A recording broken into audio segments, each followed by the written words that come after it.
And, John, I grew up in a family that looked perfect on the outside. Everything looked like it was great, but there was conflict underneath that. And I didn't really understand it, couldn't really put my finger on it. If we don't heal from it, it changes the way our DNA is read and transcribed.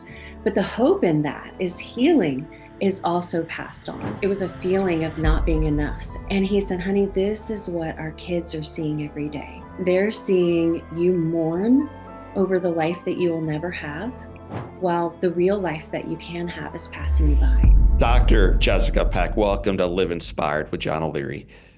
Thank you so much, John. I am delighted to be here. I really am. Well, some of these times on these episodes, it's like I'm meeting someone for the first time. Sometimes it's someone who I've known my entire life. And then occasionally, like today, it's someone who I don't know that well, but I view as a friend.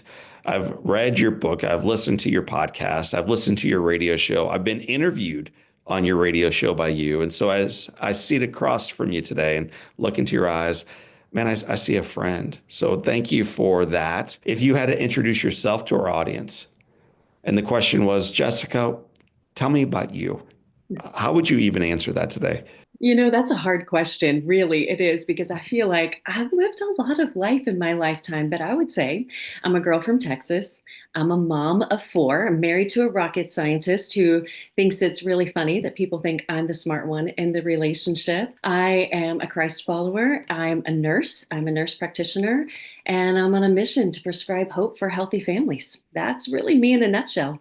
A little Well, bit that's the kind of nerdy. thing, that's the kind of thing where no matter where we are coming from today or listen to this conversation, there is room in that tent for someone to pull up a seat and draw themselves a little closer to it and towards you. So I'm excited to share that story with our audience. I'm going to back you up a little bit. I know you're a native Texan, proud of it. I Would am. you, instead of talking about the work you do today and the words that you're writing today and the hope that you're prescribing today, talk about the origin story? Where'd you grow up?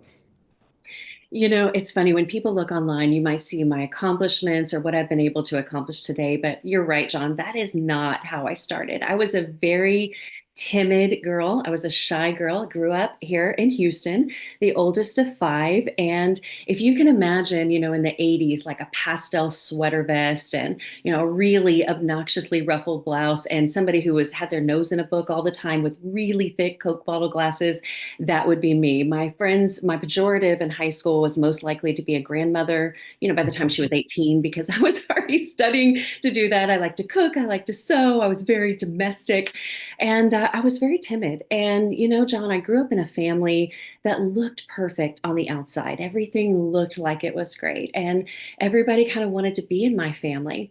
But there was conflict underneath that. And I didn't really understand it, couldn't really put my finger on it until actually I was in nursing school, which, by the way, I was the first woman in my family to go to a university. So, very, very timid Wow. nursing student. Felt like my goal every day was to stay invisible. I didn't want anybody to see me because I felt like if someone saw me, they might see what I felt inside, that I didn't really belong there, that I really shouldn't be there because I didn't really have any confidence and didn't have any resources to go to college. And for me as a woman, felt like, well, you could be a nurse or you could be a teacher. And there were no teaching degrees at community college at that time. So I ended up in nursing school. And I, had some success in that. I got through barely. I mean, I barely passed. I was working three jobs to put myself through. But met my husband. He was extremely just gracious and generous. And I had to get a bachelor's degree to keep my job. And he said, you know what? I'll get a master's degree while you get your bachelor's degree, and we'll just go to school together. So we did. And I found myself in a nurse practitioner program. We were doing this class called genomics, and it was right around the time they were mapping the human genome. So I'm dating myself here. And you have to create this map of your family, and you look at things like heart disease and cancer. But we also were looking holistically at things like addiction and mental health. And that was when I realized it was addiction. That was the strangling vine that was running through my family tree. And not every generation was affected directly by substance use. But what I learned was that you have to learn new ways of relationships. Those negative patterns of relationships are passed down. That trauma is passed down from generation to generation Yeah. until you confront it, until you start to learn new ways of relating. then it's just going to continue. Those negative, destructive family relationships are going to continue. And that's when I learned that trauma is actually passed on through our DNA. If we don't heal from it, it changes the way our DNA is read and transcribed. But the hope in that is healing is also passed on. And so at that time, John, I was becoming a mother. I was a pediatric nurse practitioner. And really, I was a very fearful mother. I was very afraid that I was going to pass on these negative ways of thinking. And when I look back at my family, I realized that our biggest fear was fatal injury from social injury, from falling off the pedestal we put ourselves on, Mm. rather than the real threats that we're facing our health and our family. So I was a very fearful mom, and started off in that way, and realized here I am advising people on how to raise their kids. Well, I felt like I was failing miserably, and that really went on until my oldest was about 13. And one day we were driving down the road in perpetual conflict, and she threw a book at my head while I was driving. I mean, it was intentional. It was a big deal. It wasn't just like, oh, let me toss this at you. There was anger there. And John, I pulled over and I did the only thing I knew to do in that moment. I prayed and I asked God to help me have a new mindset and a new skill set. And that really was a turning point for me. So for the last almost 15 years now, I've been on a journey to have a new mindset, a new skill set. I have found hope for healthy relationships and healthy families, not perfect families, but healthy families. And now I'm on a mission to share what I've learned with others. Ooh. So I'm going to have to peel back the onion. You shared an awful lot, and there's You so much, did. I think, valuable stuff to draw forward with. So let's start with this. You mentioned that you were this bookworm, that you were actively engaged in schoolwork, that you had your head down and your heart moving forward. You didn't mention this, but I'll say it. You're beautiful. You're part of this family. You got four little siblings. You got parents. You're in church. When church is open, you guys are up there. On the outside, life is awesome. And on the inside, you feel completely unworthy and maybe unlovable, maybe not worth it, maybe not like you're not enough. So that hole in your heart, as you look back on your life with greater clarity, what do you think that was? Oh, well, wow. We're just going to go there, aren't we, John? You're peeling back the onion. It was a feeling of not being enough. And really what happens when when you have unhealthy coping mechanisms, that might be substances, that might be mental health challenges, it might be any number of things. But my chosen method of coping was to pursue perfectionism, was to pursue achievement, pursue performance. And I felt like if my achievements piled up enough, then maybe I would be enough. And John, one of the hardest things about that, I think, is that perfectionism is extremely destructive, but it's not only socially acceptable, Hmm. it's socially celebrated. And so, whereas, my siblings would struggle, and I share some of that in my book with other things, like substance abuse, my I wasn't viewed like that at all. It was, oh, she's coping so well, but I Yeah. really wasn't. And when you try to fill that hole in your heart with achievements, it's just always going to leave you disappointed, and you're never going to be enough. And there's so much there too. So you also mentioned that you had a bit of a strained relationship with your mother in your book. Yes. Uh, Talk about that because so many of us have a strained relationship with a parent, with a child, 50% of us with a sibling. So as you look back on that, and as you're speaking out to our audience who are trying to rectify and redeem their broken relationships with loved ones, maybe what led to it and what has helped or could have helped redeem it.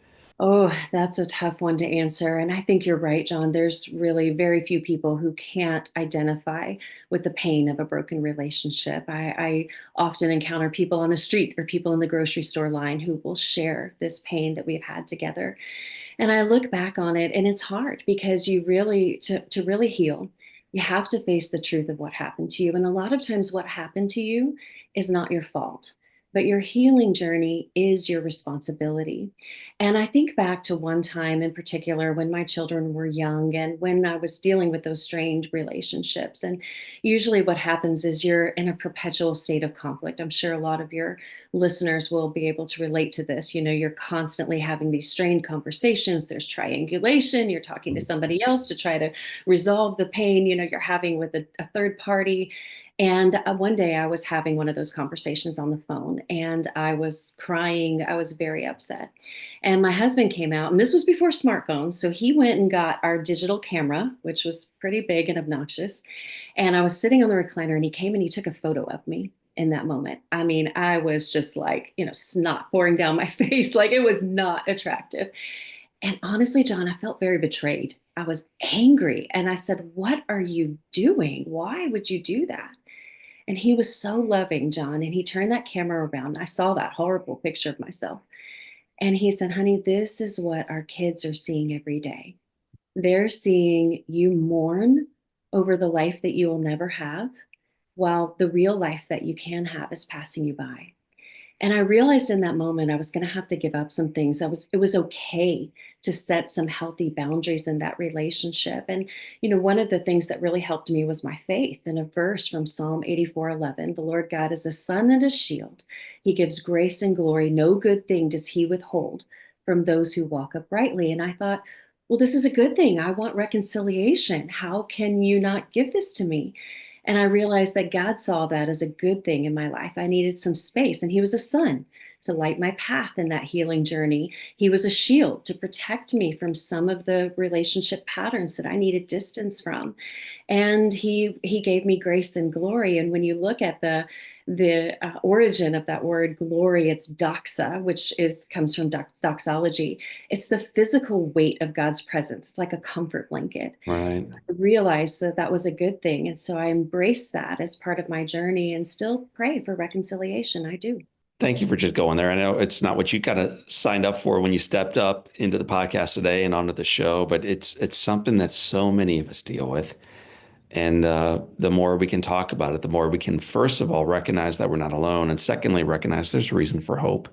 You're prescribing hope. That's the work ultimately you do.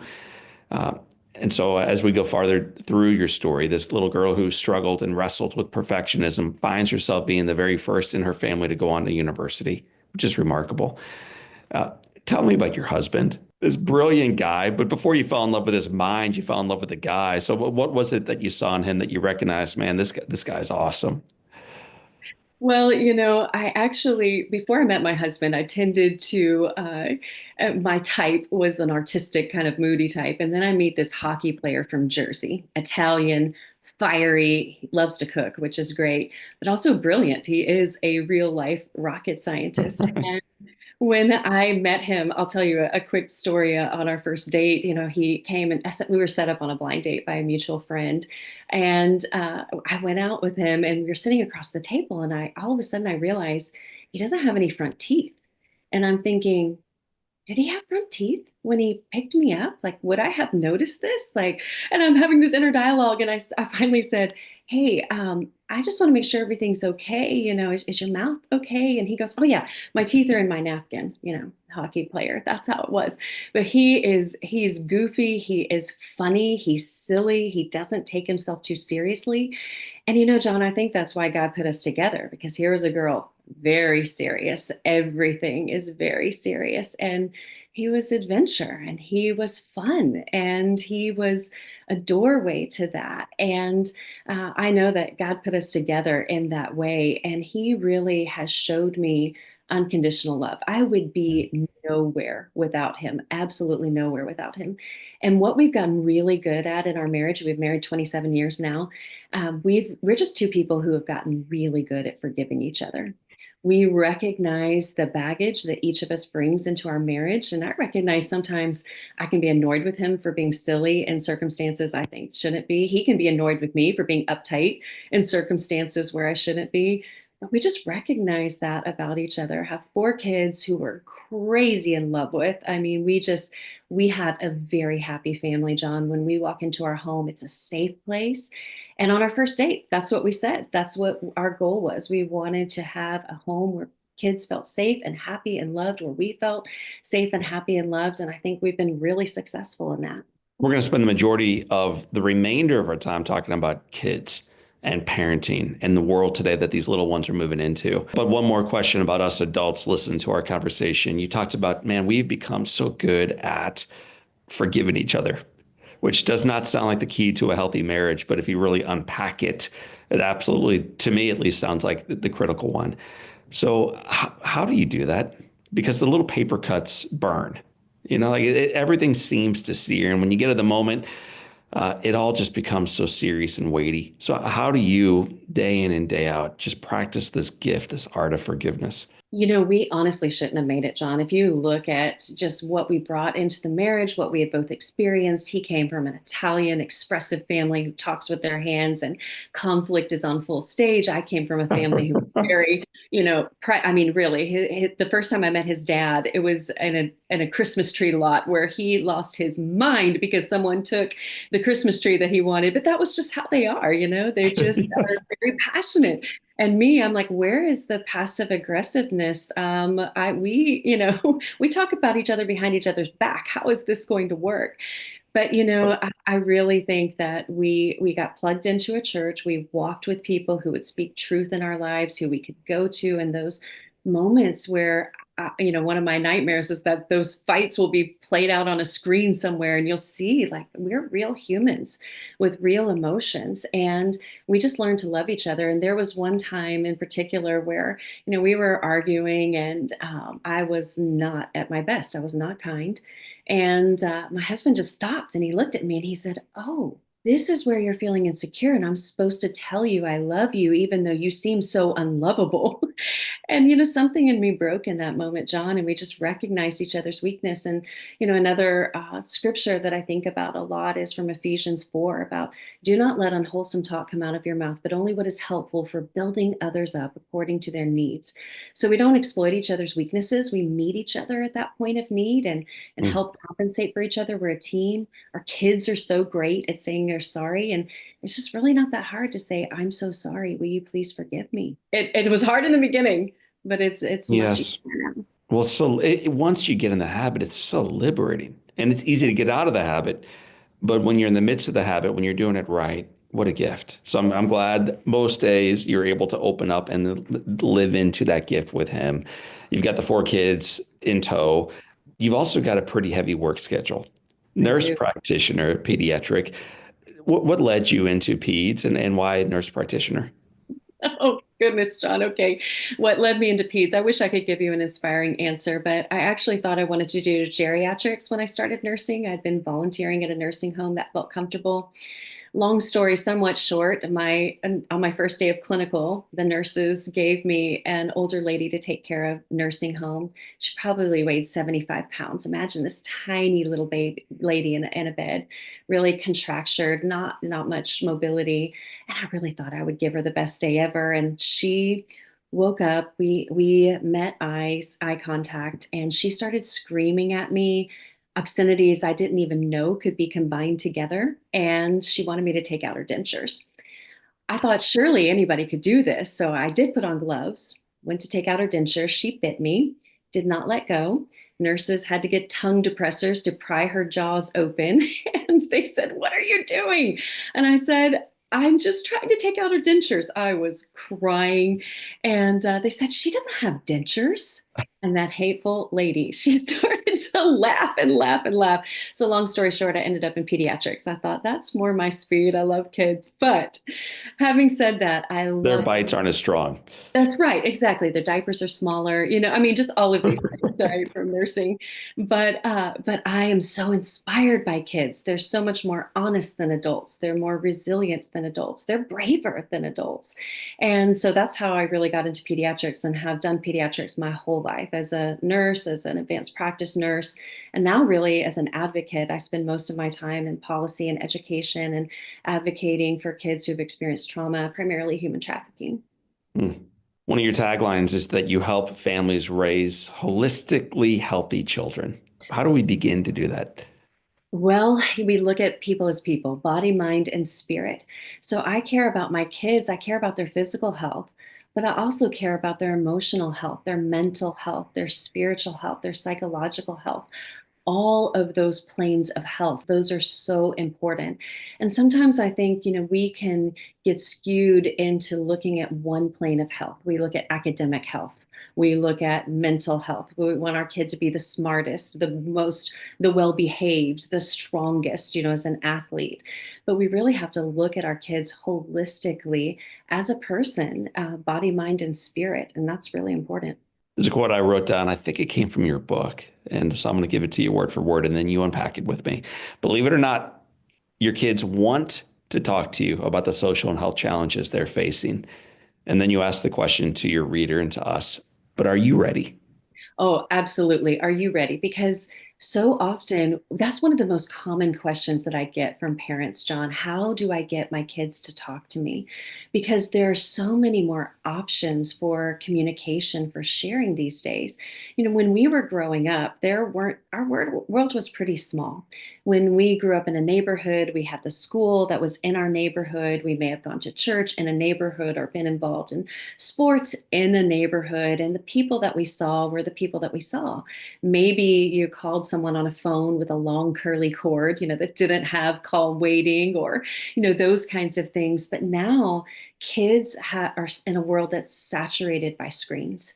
They're living at the speed of a smartphone. They are on 24/7. They constantly have competing forces saying, hey, share with me, share with a stranger online, share in this forum, share in this blog, share on this social media platform. It's just this constant expression, but they don't want to share with those people who are closest to them. A lot of parents think, oh, my kids are hiding things from me, but I don't believe that's true. I believe that children really care about what their parents think of them, and it's scary to share those messages. They don't have an invitation to talk about things because they're experiencing things that maybe their parents or their grandparents Mhm. haven't opened that door to conversation about. They don't have the vocabulary or the invitation to share. So I feel like we as adults have to lead with courage and empathy in initiating those conversations, because in a world where there's so much fear about the threats that are coming after our kids, I believe that there is no threat that can't be navigated successfully through the lens of a healthy relationship. And that starts with healthy communication. So I'm in the midst of raising four teenagers. They're all at this point in time, as we record this interview, all four of them, believe it or not, are teenagers. I know you've gone through this as well. I And I have. found that in these years of raising teenagers, kids, that the best year for me to connect with them is when they're 15. And so then the question is why? And looking back on it, recognize it's because they need me to help them learn how to drive. And every single time I or they need to go anywhere, they hop in the driver's seat, I hop in shotgun, we look straight ahead. But in the side by side movement, maybe it's less threatening, or maybe the radio's off, or maybe there's a million things going on. But I find that the three older boys just open up. Like they become open books when we're side by side. So would you talk about, in addition to, yeah, we could teach these kids how to drive. That's a great idea, John. In addition to that, what are some ways that we can connect with our young people? Well, first of all, John, I just want to say congratulations on having four teenagers at once. That's wonderful, because when I go through that, a lot of times people will give me sympathy. They'll start praying for me on the spot. They'll say these things like, oh, I'm so glad I'm past that. And I think, my kids can hear you. And I think that we need to speak life over that stage and really embrace something that's good. So I started to have a little line available when people would say something negative, say something that I love about this stage of raising kids. Because our kids, even when they're not talking to us, they're listening to Right. everything that we say. Their mind is picking up on especially anything that we say about them. And I'm sure, John, you have the same experience as me. Your story is so inspiring. You reach millions of people. I'm sure that doesn't impress your kids at all, that you're just dad, right? Right. They want to connect with you on that level. You make a great point about the side by side, doing something together, whether that's walking, fishing, playing a video game, maybe if that's your kid's thing, something side by side without the pressure of, okay, we're going to have a talk now. I want you to tell me everything. That just doesn't feel as natural. So stepping into their interests, stepping into their world, what they like, even if that's outside your comfort zone, that's a great way to start. Mm. You talk about fostering places where you can have non-judgmental conversations with your kids, like Right. creating these safe zones. many of our listeners know exactly what kind of child they want to have, if you know what I mean. We know how we want them to behave and what we want them to do and what we want their social media performance to look like and athletic performance to look like. How do you then create this space that is safe, Mm. non-judgmental for our kids to bring to us the joys and the struggles of their day? Well, the first thing that you have to do is release your kids from the pressure of validating your parenting. We expect this instant gratification. We have to be honest with ourselves. When our kids behave the right way, when they look the right way, when they say the right thing, when they present themselves in public the right way, it gives us this immediate feedback loop that's really uncomfortable to think about that says, you're doing a good job as a parent. But Mm, when our kid is in a season of struggle, so often we want that to be fixed instantly. We act like we're a virtual assistant. They come to us and we want them just to give us their problem. What's your problem? How can I help you today? right. Oh, well, here's your solution. Just do this. And, would you take a survey about my service? And that's not how it works. And so we've got to start by creating a safe space. The best way to do that, John, is by listening. When I spoke with one, I think one particular time when I spoke with a group of young people, I gave them each a post-it note and said, what are you afraid to ask your parents for? And, I couldn't Wow. imagine what they were going to say. But it was shocking to me, these post-it notes that filled the wall that said, listen. They really want us to listen. We lead with lecturing. We try to lecture our way to leverage behavioral change. We try to argue our way into right relationship. We just want to tell them because we know how to fix their problem. But we've got to start this safe space by listening. And John, we've got to listen with our faces. That's what Mm. our kids want. We live in a world of distraction where our faces are so many other places, but our kids need us to listen with our face, with a neutral body language, and just listen to where they are so we can meet them where they are. Some of our listeners, and maybe even the one asking the question, is guilty of not always being there for that, of being hyper driven, having your face in a million things, running a million miles an hour, and already knowing the answer to their question before they're done asking it. And so help us slow down to pour the foundation, to rebuild that relationship, and to make sure we connect with our young people where they are, not where we are, but where they are. How do you do that practically? First of all, you got to give yourself grace and space to be human in this journey and realize that you may have been doing the best that you could with what you know. But then when we know more, we do better. And it's never too late to start over. It's never too late. And so I'm guilty of this too. I mean, just look behind me, look at all of the, things that indicate all that I'm doing in nursing in the world. So I think that that is a really hard thing to do. So just being intentional about listening with your face. There's some small practical ways that I can share that I've done that in my own life. So, for Yeah. example, if I'm driving with my kids and they start to tell me something, if it's a place where I can pull over into a parking lot safely, I'm going to pull over and say, hold that thought. I want to give you my face. This sounds important. Let me give you my face. We've got to think about being present, having those physical spaces around us. So I work from home and my office is really busy. So another practical thing that I've done is put a chair beside my office. My kids know they can come and sit in that chair at any time for any reason to talk, to not talk, to do their homework, but it's a physical space that I'm inviting them to Mm. be present. We've got to think about being present physically, mentally, emotionally. But if you just start by listening with your face. Put your phone down. I'll say really quickly, John, one of the phenomenon that's being studied in pediatrics right now is a phenomenon called phubbing.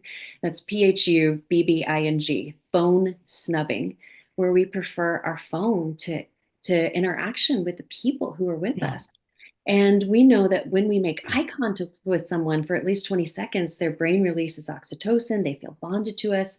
That's a built in biological advantage that you can have. Make eye Mm. contact, put your phone down, and listen with a neutral expression. If you can start there, you've done 90% of the work. Well, one of the hints you gave me in your book was this. I think it's a quote from you. We have a love-hate relationship with social media. We love our social media. We hate our children's. So unpack that quote for me. I think it's a brilliant quote, actually.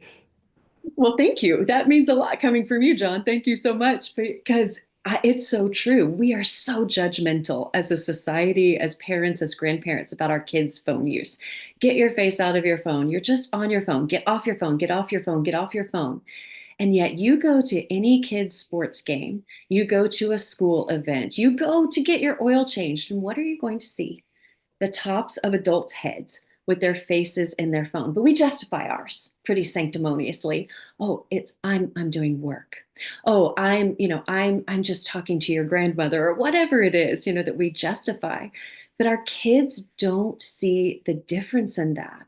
And you can open social media and see all kinds of reels where they imitate us, ignoring them. Like POV, you ask your mom a question and this is how it goes. And so we have got, usually, if you see something in your child that's really annoying, and you think that behavioral trait, that personality trait, they're usually getting it from us. And it annoys us because it annoys us in ourselves. So we've really got to get honest about our own phone use. All right, well, let's get honest, less about ours and more about theirs now. How do we create appropriate barriers and set the right path so our kids, whether they're 11 or 19 or even older, are successful with the technology that is not going anywhere? Oh, you're absolutely right, John. It is here to stay. And I think that we need to not focus on being the phone police. There's so much about limitations. Let's get the phones out of school. Let's limit screen time. Let's use technology to, monitor it. And there's something to be said for that. Those can be helpful tools. But I think the answer is actually a lot more simple than that. We need to provide compelling alternatives. That's it. They're on their phones because they're bored. They don't have any engagement. They want engagement with us. And what I found is that when I provide a compelling alternative, they want to spend time with me and they'll do that. So it's go on a walk, it's play a game, it's hey, let's go have fun with as a family. It's hey, if you're playing a video game, I'll sit down and play it with you. You're playing basketball. John, I am horrible at basketball, but I'll still go out there and try. I'll still try to do that. But I think that, just providing a compelling alternative, that's the way to do it. And modeling it healthy ourselves, healthy use ourselves. So as a nurse practitioner, these young people are coming into your office. Mom and dad sometimes are, invited to leave the room. The door shuts, and now it's you and a teenager, you and a young person. What kind of stuff are you hearing today that you may not have been hearing? You've been doing this work 20, 25 years, 3, 5, 10 years ago. What's changing in our kids? I look back, I've been in pediatrics for almost 30 years now, and I just almost don't even recognize it. When I started in pediatrics, my roles would be like in March, I would set up a tent on the corner of the lawn of our clinic because March was chickenpox season and parents would drive by and they would open the door and I would say, yes, that's chickenpox or no, it's not because we don't want you coming in the clinic. Obviously, the world has definitely changed and we see kids facing threats that we just didn't see before. So in my book, Behind Closed Doors, I talk about the top 12 things that I'm seeing. Mental health, a lot of risk-taking behaviors that are happening on social media, because a lot of times parents will think when their kids make a mistake, especially on their phone or social media, they think it's a moral failure. Like, oh, you rejected the values that I've taught you. But we know that kids, their brain development, they don't really get that abstract concept of values to drive to their decision making till their late teens and early 20s. Most of the time, it's just impulsivity, where their thumb moves faster than the prefrontal cortex in their brain. It's a failure of decision making. And we put this weapon, a smartphone, in the hands of kids who are not developmentally prepared to use it. They have underdeveloped character to handle the overexposure that comes with a phone. And so most of the time, I see kids who have experienced some sort of harm related to smartphone use and they're worried about it, but they haven't talked about it. So their body starts to process that psychological trauma that they've had. And it comes out as a bellyache. It comes out as joint pain. It comes out as I'm not sleeping well. And the parents come in because they're worried about their blood sugar or do they have cancer or diabetes or something like that. And it's usually just unprocessed trauma. And that's what I'm uncovering. Mhm. So help us process that unprocessed trauma. Help us de-weaponize these supercomputers that every kid has in their pocket, under their desk, in their backpack, at the soccer practice, and in the bedroom. Yeah. These phones are attached to their hand like a bracelet to a wrist. So help us, first of all, better lead them, but probably if we do that, probably lead ourselves as well. Well, you're right, and especially in the bedroom, in their bedroom. I see parents who are really worried about their kids getting fentanyl, their kids being kidnapped by a trafficker, these things that are not as likely to happen. But we're really kind of apathetic about the thousands of strangers that our kids invite into their bedroom, into their most private, intimate space on a nightly basis through their social media. And I think because we didn't grow up with social media, John, and phones, we just kind of don't understand it. So there's this uneasy truce, and we think, let's just kind of hope everything goes okay. Right. Got to take a proactive approach. So, first of all, I would say don't be afraid to be that parent that has limits. I was that parent. So, one of the rules I had was when kids came over, they had a phone. I had a phone check-in station. Everybody checked in their phone because the playing field is uneven. Some have a phone, some don't. Some have social media, some don't. Some have rules, some don't. They could access it there, but it wasn't going into my kids' rooms. And you had to be that parent, where they look at me like, are you serious? Yes, I'm serious. And I negotiated this with my kids in advance. They knew the rule and they were on board with it. They came on board with it. And one of the stories I tell in my book, John, is when my daughter wanted social media as a professor, bless her heart, she's a daughter of a professor. I assigned her a paper to write and she wrote the paper. And at the end of the paper, she wrote all about the risks, the benefits, what she would do.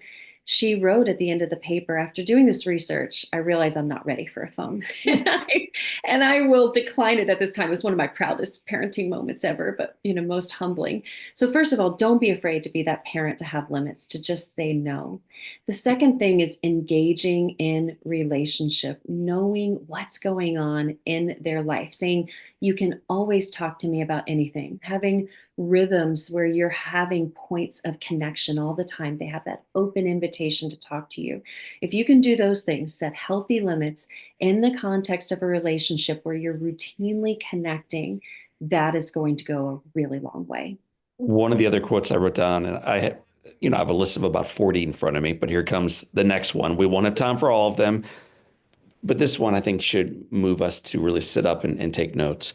Today's teens are feeling more isolated, more anxious, more depressed than any previous generation, and they are struggling with more complex challenges.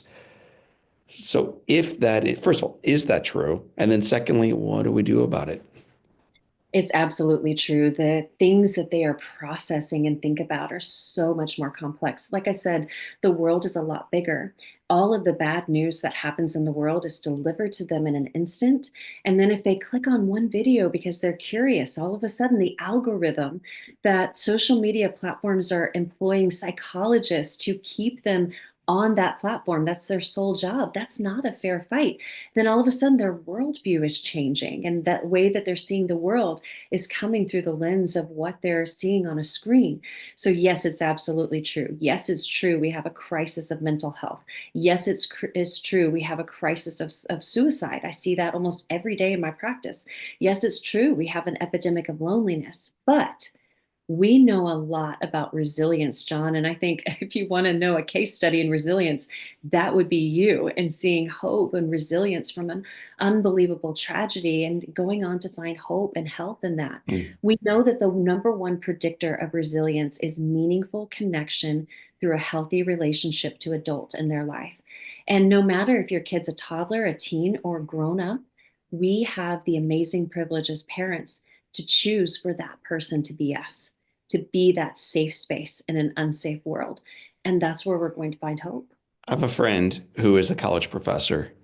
Her classroom, well, I won't give any more specifics other than to say that almost everybody, she can't point to one person in this classroom who does not acknowledge that they are dealing with anxiety, with depression. She can't acknowledge one person in the room who isn't already speaking with a counselor. And so my question is, it's kind of a both and. One is what has led to such a severe degree of our young people feeling like they're just not a college kid. It didn't mean I didn't have issues in college. I had major issues, man. That's my roommates. But for us at that time, it was like, just it was kind of part of the journey. And now it's become this chronic driver that is really stealing people's hope. And as someone who prescribes hope, that's your job. What has led to so many young people feeling so much despair and anxiety? And then what is the prescription to alleviate it? It's so hard to narrow it down, but I do think that there are some specific factors that are contributing to this. One is living at the speed of a smartphone. The world is on 24/7. Before, if you had a bully at school, you maybe had the summer where you could get away from them and you didn't see them. Now we have these cyber environments that are 24/7. There's constantly the fear of going viral. Their lives are videotaped every second. I think of a girl named Lily. Her story was widely shared in the news. She was just a young girl on a train. She had a condition called neurofibromatosis, where she had little tumors all over her body. It was at the stage when mpox, or at that time it was called monkeypox, was in the news. And a stranger filmed her and changed her life with two emojis, put a monkey face and a question mark, basically asking the world, does this girl have monkeypox on a train, and is she a danger to us? Well, it went viral everywhere. Millions of people saw it. Her sister saw it. This is the world our kids are living in, where they're afraid of that. I think of another youth event where I said, what do you see on social media that your parents don't know you see? And again, they did the post-it notes, and one word, John, it was perfection. They Mm, feel like this is a curated social media world where there's constant comparison, which we know is the thief of joy. And they may post something on a viral trend, and they get, their friend gets 4,000 likes and they get two. And they think, right. what's wrong with me that I can do this? So, all of these things, I think it's a crisis of worldview. And when what's celebrated today is canceled tomorrow, one little word that they say could change the trajectory of their life. It's no wonder they're living in a world of fear and anxiety. Now, on the other side of the coin, you said both and. We also live in a world that's talking more about mental health struggles. We saw this happen with Simone Biles after she withdrew from the Olympics, where some people called her a hero, some people called her a traitor to her country. These are the words that were used. I reject both of those characterizations. I think she's a human who had Mm. emotions. And we also can't medicalize every feeling of anxiety or depression or those emotions that are just on the normal spectrum of emotions. So, how do we change this? Well, for me, as a person of faith, I believe that standing on the timeless truths of God's word, something that never, ever changes, something that is the same yesterday, today, and forever, those truths that don't change, having meaningful connection to people in your life who are not perfect, are pursuing healthy relationships with you, having those connections, having those meaningful in person relationships that are so rich, that's where we've got to start. Another step that you would take in addition to those aspects is this idea of intentional gratitude. Why should a teenager or someone even younger than a teenager or those listening to our conversation today at any age choose intentional gratitude? Gratitude is so powerful. I call it vitamin G. I got that from one of my other nurse friends because it has such tremendous health benefits. And before I say anything about gratitude, I'll say that's one thing that I do in my show, the Dr. Nurse Mama Show. I have my professor brain, my hands on nursing experience, and my heart as a mom to help people cultivate healthy habits. We have 52 healthy habits for healthy families. And it's just in these little rhythms, John, and these little habits, people today want an instant fix. They want something magic. They want something, a life hack that's going to fix their relationships. But it's really in these everyday disciplines. And one of those is intentional gratitude. So we know that science shows people who are intentionally grateful, and whatever that is, and whether that's talking about it, your family, just going around saying one thing you're grateful for, having a gratitude jar, a gratitude journal, expressing gratitude in your prayers, playing music that helps you to be thankful, stopping and counting your blessings. We know that it lowers their risk of heart disease, of stroke, of cancer. They're happier. They're less likely to take risky behaviors. I mean, the list goes on and on and on. And, I think about as another scripture, a lot of scripture is integrated into where I find hope. But I think about Philippians, be anxious for nothing, but in everything by prayer and supplication with thanksgiving, present your request to God. And the peace of God will guard your heart and your mind in Christ Jesus. And that's where I think, okay, this is not just guarding your heart as in your heart, your feelings. it's your literal blood vessels that Yeah. gratitude is protecting. And so just adopting, again, that's one thing that could be very transformational. What is one thing you did as we get ready to wrap this conversation with what we call the Live Inspired Seven? But what is one thing you did with your kids that you realize looking back on it, man, we took a misstep that way.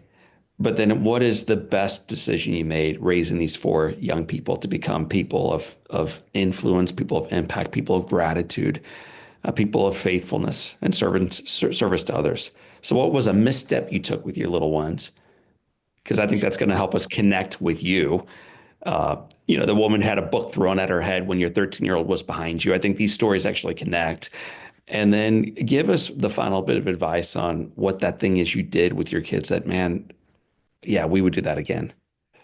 Well, let's bring it full circle here, John. So I could tell you 1,000 mistakes, and I'm sure my kids would love to line up at the They're microphone and lined talk up out the about. door. They're in the chair right now next to you, ready to bark out the mistakes mom and dad made. I look forward to They that go, this is podcast. my mom fails, and they'll troll me about it. And I love it. I love that they will call me out on that. But I think, one of the biggest mistakes that I made was just having a fear-based approach. So afraid of the threats that could come to them that I tried to control their behavior because that was the way that I could make myself feel better as a mom. I could feel like I was on the right track and I cared more about what they did than how they felt. I cared more about their action than I cared about the heart of what was going on. And I look at this and I feel like I would generalize a behavioral struggle into a character flaw. And John, it breaks my heart to say that I did this. I would speak words of shame over them. I would say things like, why do you always? Why do you never? Why can't you ever? Why do you, when you start speaking words like that, instead of saying something like, you're a great kid who's just struggling with this one thing. And I have the confidence that you will overcome it. And parenting is for the long game, John. Planting and harvesting don't happen in the same season. And I remember the first time I was able to go to Hawaii, I saw a pineapple field and it was just red dirt, like nothing out there. It was not pretty at all. And I learned that it takes about 2 years for a pineapple to grow. Yet I see workers out there who are taking care of it because they know they planted that seed. They know a pineapple will grow. And that was convicting to me because I thought, I've got to have that confidence. My kids need to see that in my eyes. I believe in you because Mm. that's what they really need. And that's what I want to give parents hope for and families hope for. That hey, your family's not going to be perfect, but you can be healthy and you can find hope in that. Dr. Jessica Peck, it has been an honor having you on our show. We have 7 questions that we guide all of our guests through. And so we're going to start with question number 1. What's been the most impactful book you've ever read? The Bible, hands down, found no greater words of hope or healing than the Bible. There's a fair amount of books within that larger book. Is there one for our listeners who may never have read any of it where you might encourage them to go first? A great place to start is the book of John. It's the story of Jesus, and it's got so much hope for you because I feel like in a world, where there is so little hope, I want to find hope that God has a plan for me. He loves me. He knows me. He sent his son for me. That's really hopeful to me. And the other book that I love, of course, is Psalms and Proverbs. I love just Psalms are songs, and music is a big part of my life, and Proverbs is a book of wisdom, which I need on a daily, if not hourly basis. What's one positive characteristic, one beautiful trait you possessed as a little girl growing up in the heart of Texas that you wish you exhibited as brilliantly today? I feel like I was optimistic as a little girl. I really did I have hope for the world. And sometimes I feel like that pessimism, even though it probably seems like I don't feel that way, I struggle with pessimism. I struggle with thinking, what is the state of the world? And so I wish that I could be as hopeful as that little girl. And I'm still trying to do that. If your home caught fire, your rocket scientist husband is out, hockey player, he's brought his teeth with him. The kids are out safely, the animals are out safely, and you have an opportunity of running back into that house and grabbing one item that matters to you. What's that one physical thing you would grab? Well, I hope you won't disallow this that I have two answers for the same question, but it would be my Bible. I gave myself a Bible when I was 16. I've had that same Bible since then. And when I look through the pages of it, I can see so many points in my journey where I put the date on there, a certain scripture that I was praying, a certain struggle that I was having, and seeing the ways that God has been faithful to me. That is something that I wouldn't give up ever. If you could sit on a bench on a gorgeous day and have a long conversation with anyone living or deceased, who would you like to be next to? My granny, for sure. That is my grandmother. My grandmother is such a she went to heaven about almost 2 years ago, and but I lived with her during nursing school. She's such a tremendous woman of faith, such a woman of grit and grace. I absolutely loved her. She's the kind of woman who, if you walk into her bathroom, on the bathroom counter, she was going to have her guidepost devotional open to the right day with her tithing check as a bookmark. Just always a lady who was serving other people, who would wear pearls no matter if she was wearing a church dress or a sweatsuit, and just funny. She was really funny, knew how to tell it like it was. She was just, I would be with her all day, every day. What's the best advice Granny or anyone else ever gave you? So the best advice you've ever received is, The best advice I've ever received, and it's so hard to categorize that into one thing, but since we've talked about parenting, I'll think about that. And that's one thing that my granny gave me, is to embrace every stage. Don't mourn the past. Don't fixate on the future, but really live in the present. And don't make your kids feel guilty for growing up, because that's what they're supposed to do.